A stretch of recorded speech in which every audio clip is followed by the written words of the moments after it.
ജാഗ്രത.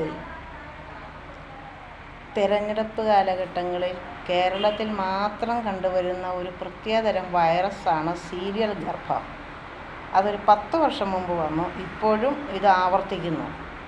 എന്താണെന്നല്ലേ, രാഹുൽ മാങ്കൂട്ടത്തെ പറ്റിയുള്ള ഒരു മാങ്കൂട്ടം മറ്റ് ഒരു സ്ത്രീയുമായിട്ടുള്ള ചാറ്റിങ്, അത് നമ്മളെല്ലാവരും സോഷ്യൽ മീഡിയ കണ്ടതാണ്. ചാനലുകാർ അത് ആഘോഷമാക്കിക്കൊണ്ടിരിക്കുന്നൊരു കാര്യമാണ്. അപ്പോൾ ആ സ്ത്രീ 1 വർഷം മുമ്പ് വിവാഹിതയായ ഒരു സ്ത്രീയാണ്. ആ സ്ത്രീയാണ് ഈ ചാറ്റ് ചെയ്യുന്നത്. നമ്മളത് കണ്ടു.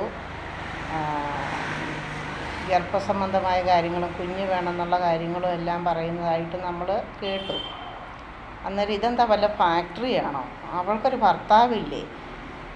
മാധ്യമങ്ങളെല്ലാം അതിനെ അതിജീവിത എന്നാണ് ആ സ്ത്രീയെ സംബോധന ചെയ്തിരിക്കുന്നത്. എന്ത് അതിജീവനാണ് ആ സ്ത്രീ ചെയ്തിരിക്കുന്നത്?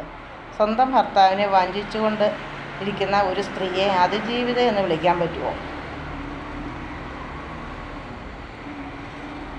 ആ സ്ത്രീയെ അതിജീവിത എന്നല്ല വിളിക്കേണ്ടത്. ആ സ്ത്രീയുടെ ഭർത്താവിനെ അതിജീവിതൻ എന്ന് വേണം വിളിക്കാനായിട്ട്. അതല്ലേ അതിൻ്റെ ശരി. കഴിഞ്ഞ ദിവസം മന്ത്രിയുടെ ഒരു പ്രസ്താവന കേട്ടു. MLA രാജിവെക്കുക, രാജിവെച്ച് വെളിയിൽ പോകണം. ഈ രാജിവെക്കുന്ന എന്തിനാ? നമ്മുടെ സ്വർണ്ണക്കൊള്ള നടന്നപ്പം ഈ സ്വർണ്ണപ്പാളി അടിച്ചു മാറ്റിക്കൊണ്ടുപോയി അവിടെ ഒരു ചെമ്പുപാളി കൊണ്ട് ശബരിമലയെ കൊണ്ട് വീശു. എന്തുകൊണ്ട് ഈ ദേവസ്വം മന്ത്രി രാജിവെച്ച് നമുക്കതൊരു ജനങ്ങളുടെ ഇടയിൽ രാജിവെച്ചാൽ അതല്ലേ അതിനൊരു ശരി? എന്നിട്ടൊരു മാതൃകയാകുക, രാജിവെച്ചൊരു മാതൃകയാകുക, അതല്ലേ ചെയ്യേണ്ടത്.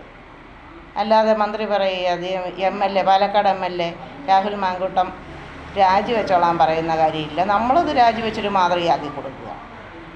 ദേവസ്വം മന്ത്രി രാജിവെക്കുക, മാതൃകയാക്കുക.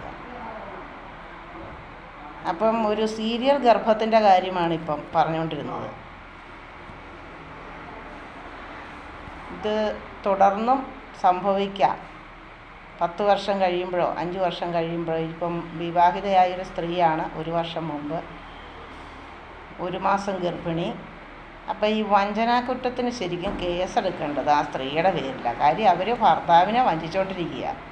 അപ്പം ന്യായമായിട്ടും ആ സ്ത്രീയുടെ പേരിൽ വേണം ഒരു വഞ്ചനാക്കുറ്റത്തിന് കേസെടുക്കാനായിട്ട്. അതല്ലേ അതിൻ്റെ അകത്ത് ന്യായം. അല്ലാതെ രാഹുലിനെ അല്ലല്ലോ കേസെടുക്കേണ്ടത്, രാഹുലിൻ്റെ പേരിലല്ലല്ലോ കേസെടുക്കേണ്ടത്, ആ സ്ത്രീയുടെ പേരിലല്ലേ കേസെടുക്കേണ്ടത്.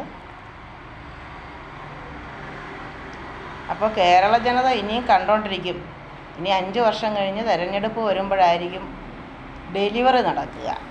അന്ന് ആരാണാവോ അതിൻ്റെ ആള്? നമുക്ക് കണ്ട് മനസ്സിലാക്കാം.